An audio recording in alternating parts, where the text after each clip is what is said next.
The U.S. attack on 3 Iranian nuclear sites. This morning, we're getting a look at some of the damage done over the weekend. The unthinkable has just happened. American stealth bombers have struck deep inside Iran, targeting top-secret nuclear facilities in a mission that could change the Middle East forever. Now, Tehran is coming for revenge, and the world is holding its breath. Is this the beginning of World War III? So let's find out the whole truth. President Donald Trump announced that the United States has successfully carried out a targeted bombing operation against 3 key nuclear sites in Iran, declaring that the facilities had been obliterated. The Pentagon confirmed the attack on Sunday, stating that while a full damage assessment is still underway, initial reports indicate the sites sustained extremely severe damage. The operation, conducted in close coordination with Israel, marks a dramatic escalation in the ongoing conflict between Iran and its regional adversaries. The mission, codenamed Operation Midnight Hammer, involved a massive deployment of U.S. air power, including 125 military aircraft with 7 advanced B-2 stealth bombers leading the strike. According to General Dan Kane, chairman of the Joint Chiefs of Staff, the targeted facilities included Iran's heavily fortified nuclear sites at Fordo, Natanz, and Isfahan. The operation was meticulously planned, with bombers departing from the U.S. on an 18-hour flight. Some aircraft flew west into the Pacific as a decoy, while the main strike force comprising the B-2 stealth bombers proceeded toward Iran. Mary Bruce, our chief White House correspondent, who is in Washington right now following all of this. And Mary, we are getting more reaction from Democrats and members of Congress. This from leader Hakeem Jeffries saying that Donald Trump promised to bring peace to the Middle East, now dramatically increased. That is going to be a criticism President Trump is going to face after these strikes, not only from Democrats, but from many in his own party.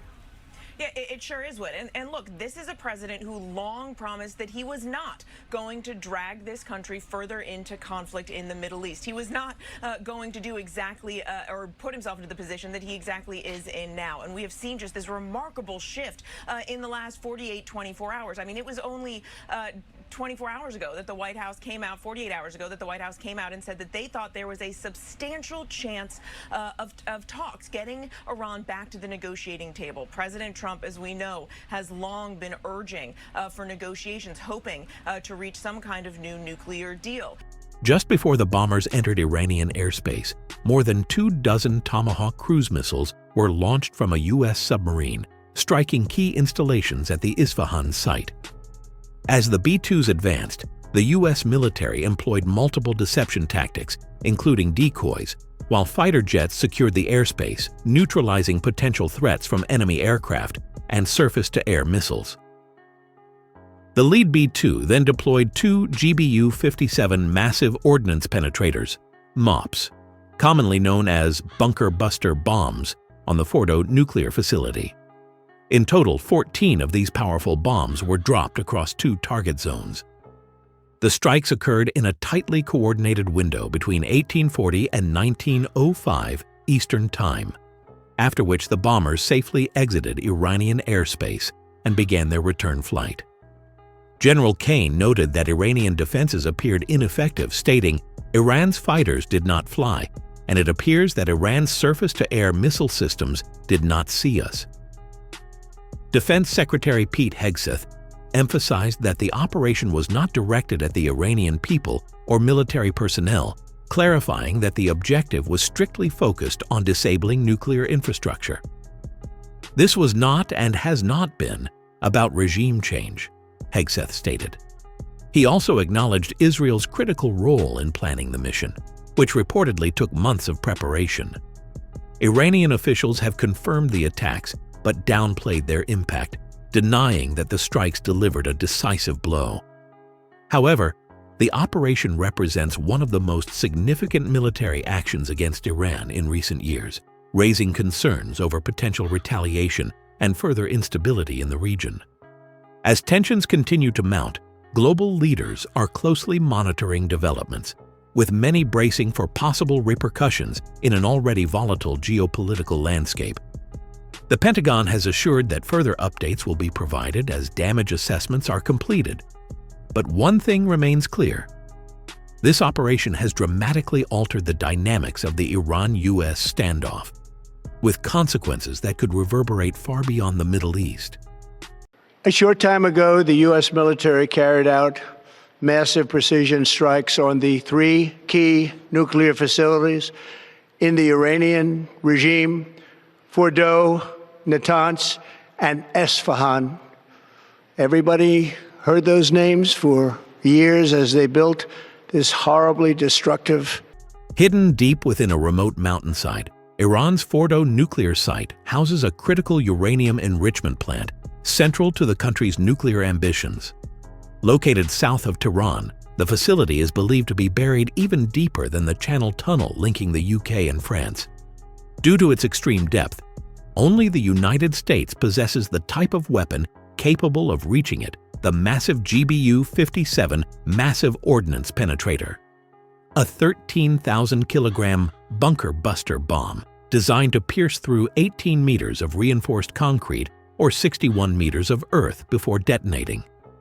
While the MOP is not guaranteed to fully destroy Fordow's fortified tunnels, it remains the only bomb in existence with any chance of breaching them. General Dan Kane, chairman of the Joint Chiefs of Staff, confirmed that U.S. forces deployed 14 of these powerful bombs as part of a broader arsenal of 75 precision-guided weapons used in the strikes against Iran's nuclear facilities. Though a full damage assessment is still underway, initial reports indicate that all 3 targeted sites, Fordow, Natanz, and Isfahan, suffered extremely severe damage and destruction. Conducted a precision strike in the middle of the night against 3 nuclear facilities in Iran, Fordow, Natanz, and Esfahan, in order to destroy or severely degrade Iran's nuclear program. And as the chairman of the Joint Chiefs will demonstrate, it was an incredible and overwhelming success. The order we received from our commander-in-chief was focused, it was powerful, and it was clear. We devastated the Iranian nuclear program. But it's worth noting the operation did not target Iranian troops or the Iranian people. Satellite imagery captured on June 22nd reveals 6 fresh craters at Fordow, likely marking the impact points of U.S. munitions, along with gray dust and debris scattered across the mountainside. Stu Ray, a senior imagery analyst at McKinsey Intelligence Services, told BBC Verify that the MOP bombs are engineered to penetrate deep before exploding, meaning there would be no massive surface blast. Instead, the gray debris visible in the images suggests concrete was blown outward from underground explosions. Ray also noted that tunnel entrances appear to have been deliberately sealed off, possibly by Iranian forces attempting to protect them from aerial bombardment. However, with no visible craters near these entrances, it remains unclear whether the U.S. specifically targeted them. Iran has condemned the attack as a barbaric violation of international law, though officials claim the facilities had been evacuated a while ago and that no major damage was sustained. Hassan Abedini, deputy political director of Iran's state broadcaster, asserted that nuclear materials had already been removed prior to the strike. Meanwhile, Saudi Arabia and the International Atomic Energy Agency, IAEA, have reported no abnormal radiation levels following the attack, suggesting that at least for now, there is no immediate environmental threat. The precision of the U.S. operation highlights both the sophistication of American military strategy and the challenges of neutralizing deeply buried nuclear sites. While the full extent of the damage remains under evaluation, the strikes represent a significant blow to Iran's nuclear infrastructure, raising critical questions about Tehran's next move and the potential for further escalation in an already volatile region. As global leaders monitor the situation, the aftermath of this operation could reshape the geopolitical landscape for years to come. Just hours after the United States conducted precision airstrikes on Iranian nuclear facilities, Iran retaliated by launching a fresh barrage of missiles that struck parts of Tel Aviv and Haifa, injuring at least 86 people, according to officials. The swift escalation has heightened fears of a broader regional conflict as tensions between the two nations reach a dangerous new peak. Iranian President Masoud Pezeshkian condemned the U.S. attack, declaring that America must receive a response for their aggression. In a strongly worded statement, Pezeshkian emphasized Iran's willingness to engage in diplomacy under international law, but accused the U.S. of attempting to force Iran into submission rather than seeking a negotiated solution. The immediate missile strikes on Israel signaled Tehran's refusal to let the U.S. attack go unanswered, but the Iranian leadership now faces a critical strategic decision on how to proceed. According to BBC security correspondent Frank Gardner, Iran must choose between three possible courses of action, each carrying significant risks and consequences. The first option is to do nothing, avoiding further military confrontation, could spare Iran additional U.S. strikes and even open a path back to diplomatic negotiations. However, this approach risks making the regime appear weak, particularly after years of threats promising severe retaliation against any American aggression. With domestic stability already a concern, Tehran may decide that backing down would undermine its authority more than enduring further attacks.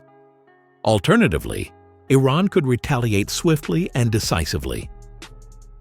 The country has spent years stockpiling ballistic missiles and maintains a substantial arsenal capable of striking U.S. military bases across the Middle East. Analysts estimate that Iran has a target list of roughly 20 American installations in the region, any of which could be hit in a large-scale missile strike. Another possibility is a maritime assault using drones and fast attack boats to swarm U.S. Navy warships in the Persian Gulf, a tactic Iran has employed in the past to harass foreign vessels. Such an attack would demonstrate Tehran's military capabilities while avoiding a full-scale war, but it could also provoke an even stronger U.S. response.